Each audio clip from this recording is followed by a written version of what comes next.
Welcome to the Her Story Circle podcast, the podcast that brings you the extraordinary tales of everyday women who are changing the world. I'm your host, Gertrude Mache, and I'd like to acknowledge traditional custodians of the land on which we meet today. I also like to pay my respects to elders, past, present, and emerging.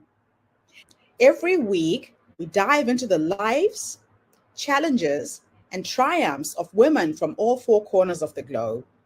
We're here to inspire, enlighten, and connect, sharing stories that uplift and empower.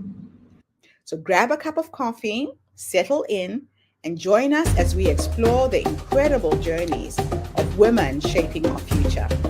This is Her Story, where every woman's voice matters. Hello, everybody, and welcome back to the Her Story Circle. This is Gertrude Mache here in beautiful Melbourne, Australia. And today I am graced with the presence of yet another fascinating woman. Welcome, welcome, welcome to our tribe. Please tell everybody your full name, where you're based, and share your story with us today.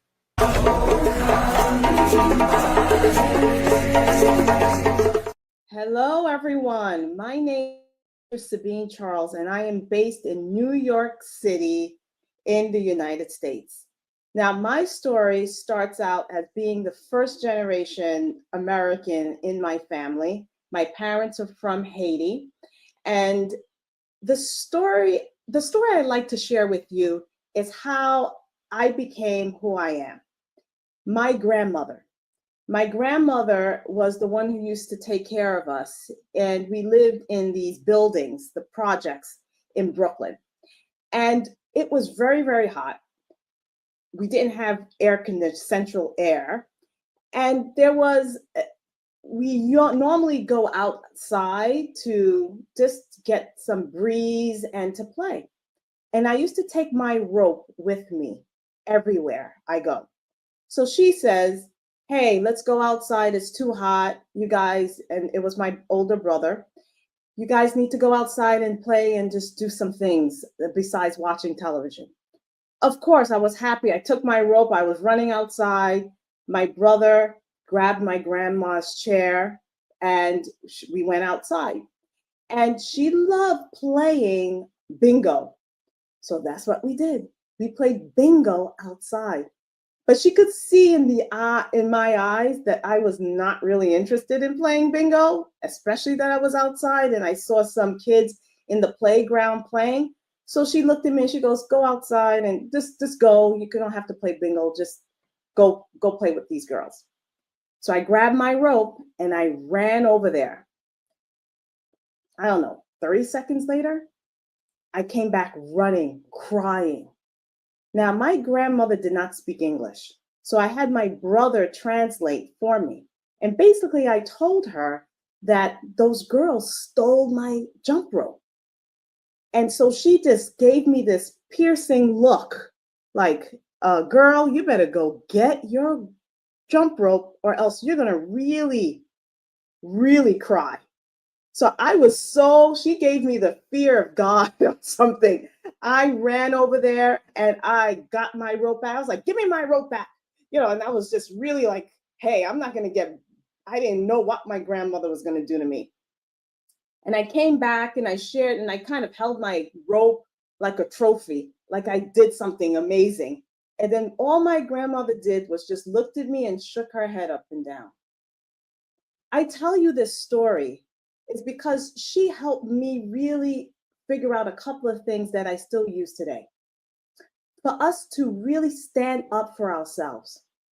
In everything we do, we should stand up for ourselves and be proud of who you are. So my story right now, what I do is I help people become leaders who really tap into themselves to know what kind of leader they are. And my organization created a framework called Leadership MEQ. And Leadership MEQ basically stands for mindset, emotional intelligence, and key leadership skills.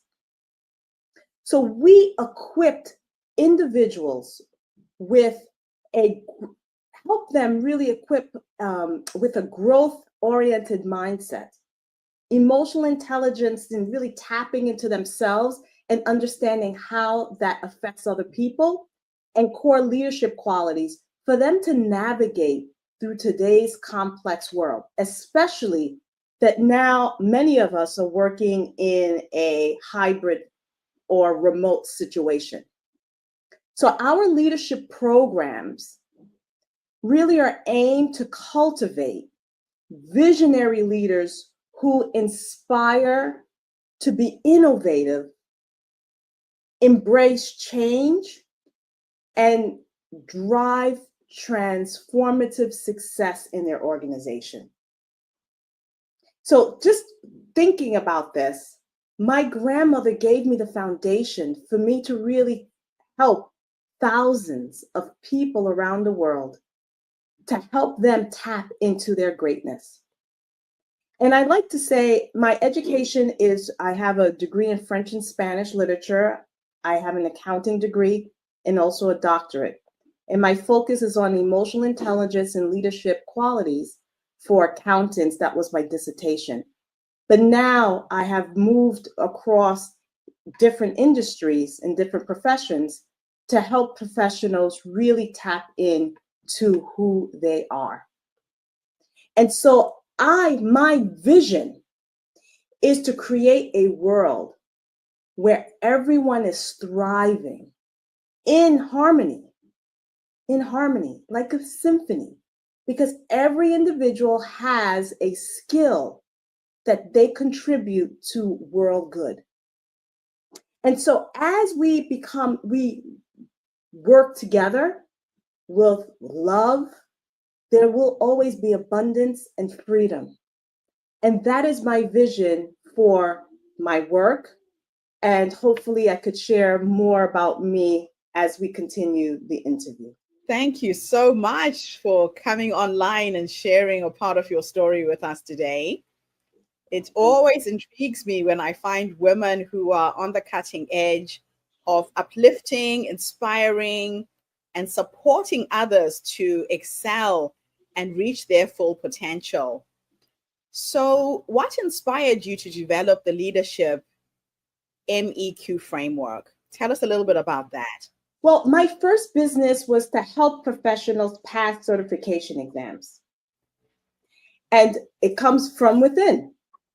I had to pass a certification exam or else I was going to lose my job. So that caused me to lose my mind. So I was so stressed out. I had to be rushed to the hospital because I had a problem with my neck. I couldn't really move it. And I was thinking, if I fail, my kids are going to be taken away from me. I'll be homeless. I mean, I had all these thoughts in my head, and it caused me to fail multiple times. And I tried different techniques for me to understand the exam. I took other exams and I just passed them. But that one exam, I couldn't pass. I kept doing it. So I have 12 certifications through all of the back and forth and really kind of figuring out what is self. Now that I figured out this, I call it cracking the code of successfully taking examinations, I'm helping people. I helped a lot of people pass the CPA exam, nursing, those type of sort of professional certification exams. And the thread I saw is that the first thing of passing exams is the mindset. It's how you deal with your emotions towards the exam. And that intrigued me. So what is success? Is it passing the exam and getting, they tell you need to pass this technical exam and then you could become a manager. Is that what's needed to become a manager, or is it something else? And so I was teaching my clients techniques to pass the exam, and they started using these techniques to get promoted. So I said, hey, wait a minute. So then I started becoming more curious. During the pandemic, we were thinking, hey, the world is ending. I started my doctorate and I stopped because of just funding. And during the pandemic, I said, you know what? I have time. Why don't I pick this back up? Because the curiosity is still there. How are people using this technique and not only passing these difficult exams, but also getting promoted? Hence, why I got my doctorate and did the research and then developed this framework, which is called Leadership MEQ. And in there, as I mentioned before, it's mindset, emotional intelligence, and that's based on research that was done by my predecessors. And I built upon that research on emotional intelligence and key leadership qualities. And around that, it's your core values, reflection, and innovation. And those are the keys of success. And that's how I became or created this framework. So, how do you define emotional intelligence in the context of leadership? First, you need to understand self-awareness is key. Mm-hmm. Understanding who you are, and are you a emotional person? Are you a person who's a supportive person? Are you someone who is a cheerleader? Let's just say. You have to really figure out what is your gift. Yes. Then, once you know that, then you could figure out how to communicate with others. Because you can't just mimic someone's behavior because it's not going to resonate with your core values. Again, that circle I was talking about before. So that's important for you, for one, to become a leader, is first self-awareness. Then number two is I like to say, being an external observer of yourself. Nice. How is that person receiving you? How are you communicating in a way that that person in front of you is understanding the concepts? Because my backstory, in addition to what I shared with you earlier, is that I was an investigator. I was an auditor. I do internal audits, and we're always in environments where there's confrontation. Who wants to get audited? So I had to learn how to not only have technical skills and understand the financial statements, but as well as communicating these recommendations so the decision makers can accept it, understand it, and implement. Now, what advice would you give to leaders looking to integrate emotional intelligence into their management style? Do it. Especially nowadays with AI, with technology. I do a lot of talks on emotional intelligence and AI and how that impacts professions. And a lot of times we're really focused on getting tasks done, but then we miss the human element. Companies will not be successful if there weren't humans buying things. So you have to tap into that. Yeah. So yes, I understand technology is necessary to streamline and reduce expenses. But incorporating emotional intelligence, think about it. There's a lot of products, they sell you feeling, not the shoe. They're selling you how you dress or how you look, not necessarily the material. So think about how marketers really tap into your emotions. And this is why it's so important for us to ensure that our employees are happy. Because if our employees are happy, and research has proven that companies are more successful. So, how do you approach tailoring your programs to meet the unique needs of your clients? Well, we have two streams. We have the individuals who come in, and we usually do a 15-minute assessment. We do and I say 15, I mean, that's what it's allotted, but it may need a little bit more time. So we can understand, what are your goals? What do you want to get out of this? Because this program is result driven. I am an accountant. I am an auditor. So we like results. We like to see something that comes out of things.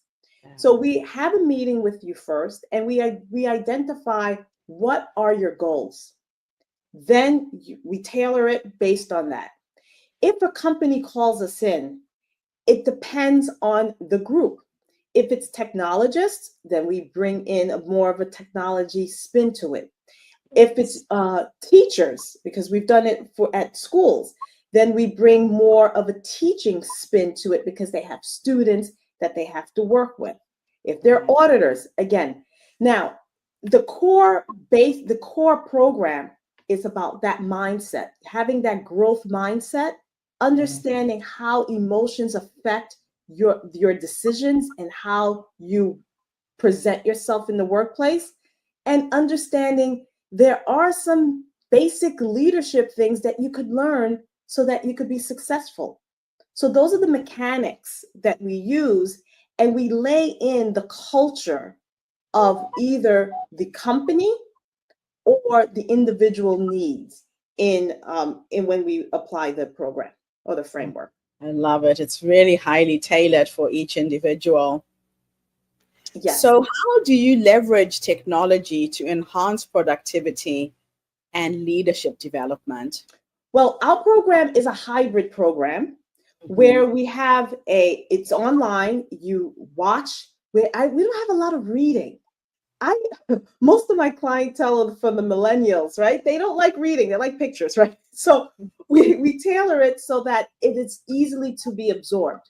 You could listen to it like a podcast, like many of your listeners will be listening to this, may watch it as well, but it's easy for them to absorb it. In addition, every 4 weeks or every couple of weeks, we have a live session where we answer questions and we bring professional, like a tailored professional, again, to your question earlier. If we have we have teachers, so we'll bring professionals who are related to what they do. Very nice. So again, you personalize the way you're delivering the content. Now let's go on to your motivational speaking and advocacy. What has been the most rewarding experience in your career as a motivational speaker? When people are moved and they actually change their lives. Recently, I was in Greece and I did a speech and I took my mom with me. And so it was the first time she ever saw me on stage. Like, she's heard me, she's seen the recordings and things like that. But it was the first time she saw it, and she started crying. And even the people afterwards, after giving the speech, they came back and said, I'm going to change and I'm going to do A, B, and C. And that is so rewarding because at the end of the day, as I mentioned earlier, my mission is to really help people thrive. Everyone has a gift and we just have to tap it. And a lot of times we have things that happen to us that makes us unclear of who we are.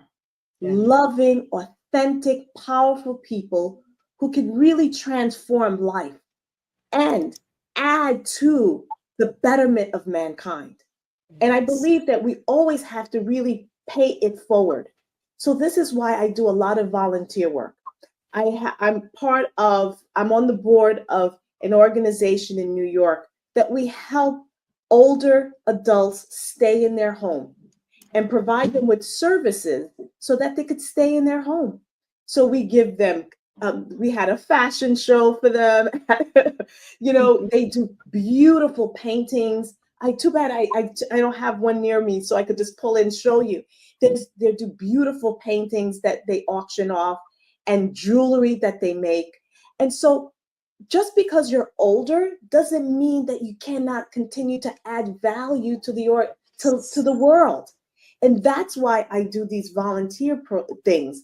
And I also volunteer on another organization that helps disabled students move into the workplace. That's really inspiring. And especially for the elderly, people think that once they reach a certain age, life is over, there's nothing else that they can do. But you're really showing people that there is life after retirement and it's up to you what you do with your life. How did your experience speaking at the New York Stock Exchange influence your professional goals? Well, before, let me kind of give you a backstory again. So my career started at a major bank and I was on the international team. where Right. I lived in Brazil and in Panama, and I learned how to speak Portuguese and Spanish. My first degree was in French and Spanish literature. So I Right. had an opportunity to live abroad. And then I moved into investment banking. So the stock exchange and banking, it's always been in my background. I always pay forward. I always like to bring people with me. I took my son. He took a day off. He put his suit and tie on. He was in awe. He was so happy. And just looking at his face made me feel amazing. Now, going to the stock exchange and talking, after being an auditor for an investment banking firm, having to help with doing audits with the traders of this organization I used to work for, being there on the floor, even though now a lot of it is done electronically, it's not the way that we remember in the movies, but having a conversation with individuals who are A-type personalities, traders, technologists, and sharing with them the importance of emotional intelligence was amazing because they were open enough to understand how important it is, even for in their profession and how they interact with their coworkers, that Yes. having this framework and understanding how this dynamic way of being is necessary in the world that we live today. So that was an amazing experience. And I am looking forward to more amazing experiences as I move forward and share my story across different platforms like yours. Well, you certainly have hit Australia, New Zealand, Australasia in a dynamic way this morning. So, what topics do you enjoy discussing during your speaking engagements? Where does your passion lie? I like to talk about what is truth and what is our gift. Often we kind of go through life not necessarily understanding what is our true responsibility in life.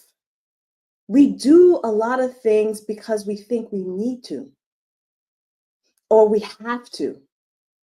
And as I have gone through my life in different parts of and moved from career to career, I realized that at the end of the day, it's about fulfillment. And fulfillment is really, really a complicated thing because what works for you yesterday may be different today and perhaps may be different in the future. So, constantly embracing change and learning, continuous learning is important. So, what I do is I try to put myself out there, make yourself uncomfortable because during that time of being an explorer, that's when you really learn more about who you are and how much you could give to society. I love being comfortable with the uncomfortable. What do they say? That everything you want is on the other side of fear? Yes. That's when you're really stretched to the limit. You're stretched to a point where you grow. You find aspects of yourself that you didn't even know existed in those spaces. That's beautiful. And every couple, so I started doing vision boards before I even knew what vision boards were. Mm, At the age of 16, my mother used to say, once you write on a piece of paper, you're going to go do it. I planned out my life at 16, and I had these years planned out until I retired. And I wow. still have the piece of paper. So, which means dream big. I didn't know what I was thinking at 16. I mean, think about what we were thinking at 16, right? But you had big dreams and you've achieved them. And it's interesting, when you take a vision out of your head and you put it on a piece of paper, it's now part of physical reality. It's like if somebody wants to build a house and they bring in an architect who draws the sketches of this so-called house you will one day live in.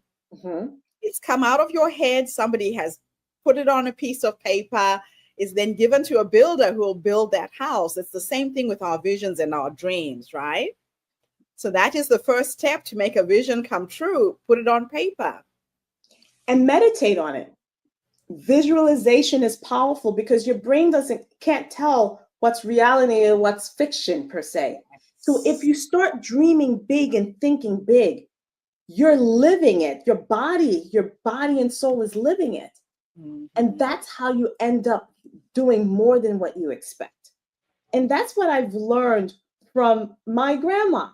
She was like, she gave me that look like, you better go do something that's right for yourself.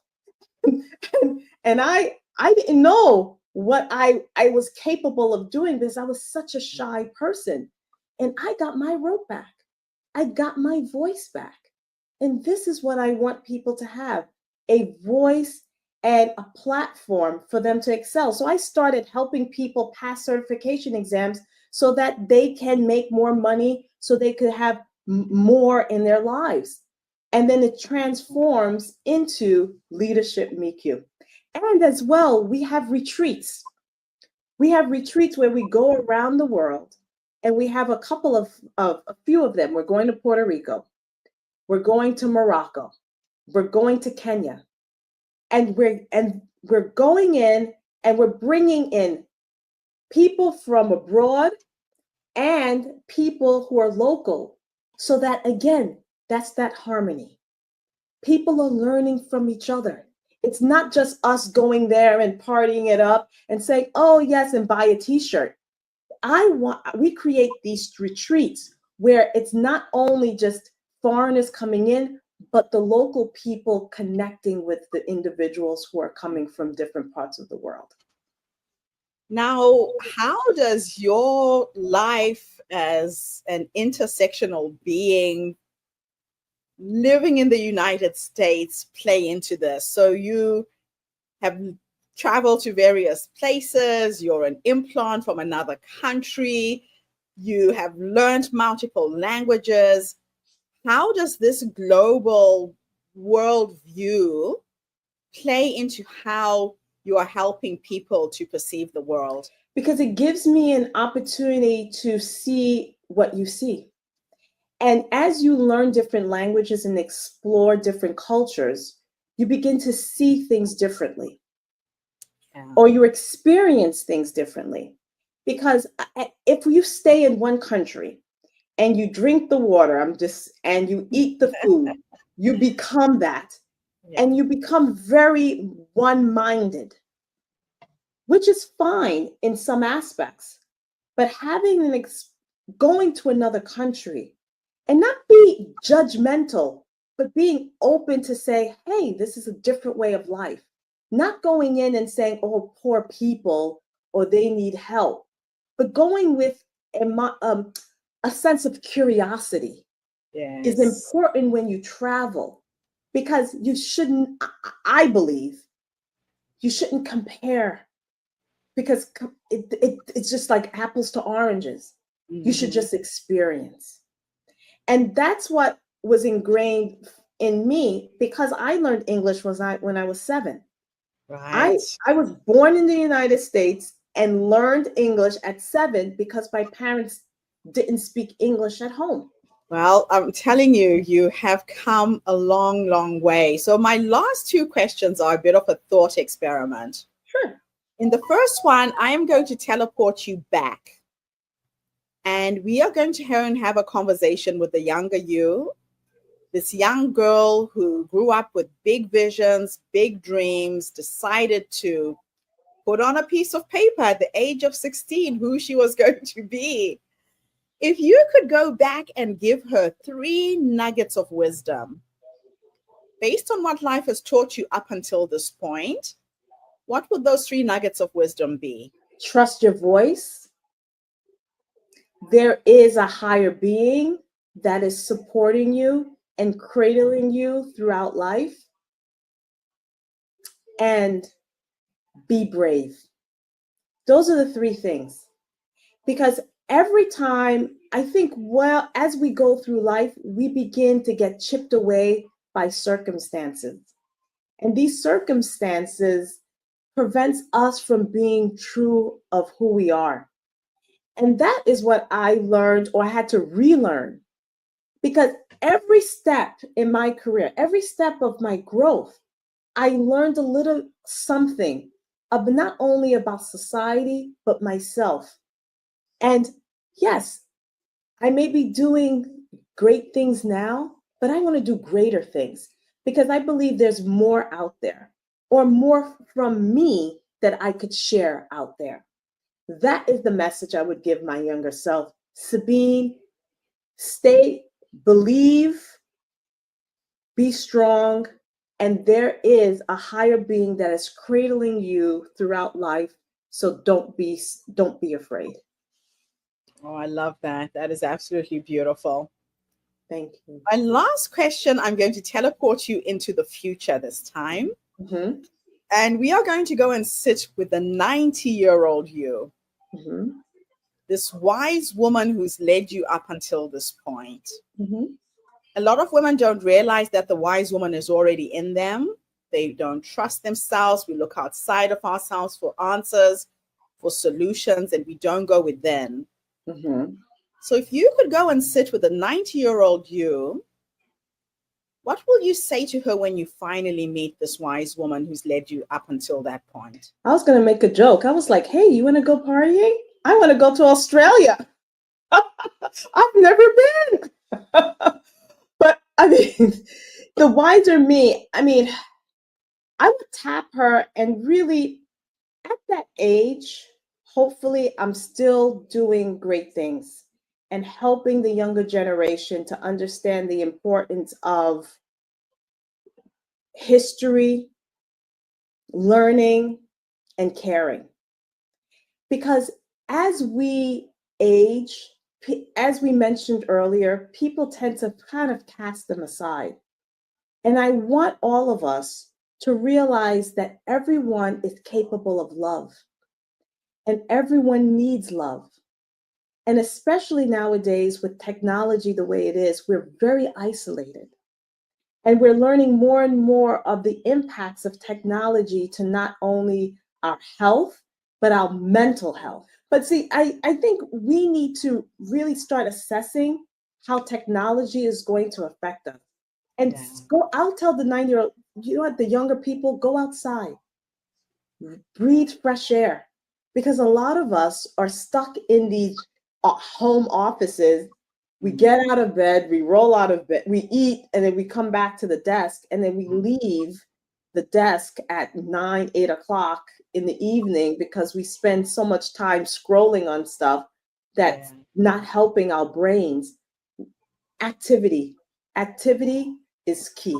Well, thank you so much for coming online and inspiring our audience with this positive message, and especially at this pivotal moment in time when we're ending a year, forging into a new year.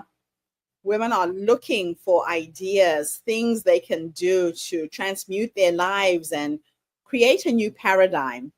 And you've given us a few really good gems on how to do that. And I think the first thing is pull out a piece of paper, make it very, very clear where you see yourself 10, 15, 20, 30 years from now, and start putting a plan in place to get there.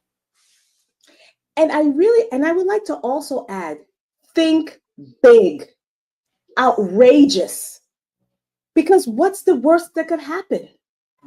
Yeah. You get it. And that's the thing, right? We are our own limitation. We hold back. Wow. Thank you, thank you, thank you. And thank you to everybody who's tuned in today. The Her Story Circle is not just a podcast. We are a social impact movement that brings you the stories and voices of women from all over the world. We share our stories to uplift you, to inspire you, to energize you, but most importantly, to take you from where you are now to where you're trying to go. So tune in again tomorrow when I interview yet another amazing guest. In the meantime, have a fantastic day, morning, or evening, wherever you are in the world. And bye for now. Thanks again, Sabrina. Thank you for having me. Thank you for tuning into the Her Story Circle podcast. I hope today's story has inspired you to believe in the power of our stories and the difference you can make in the world when you use your voice. I'm Gertrude Mache, and it's been an honor to share this space with you, where voices from all walks of life come together to weave a rich tapestry of diverse perspectives. Don't forget to subscribe, rate, and review our podcast to help us share these stories with more listeners. Follow us on social media by looking for the Her Story Circle podcast for more updates, and join us tomorrow for another episode filled with courage, resilience, and empowerment. Remember, your story matters, and together we're building a stronger, more inclusive world. Until next time, keep making her story.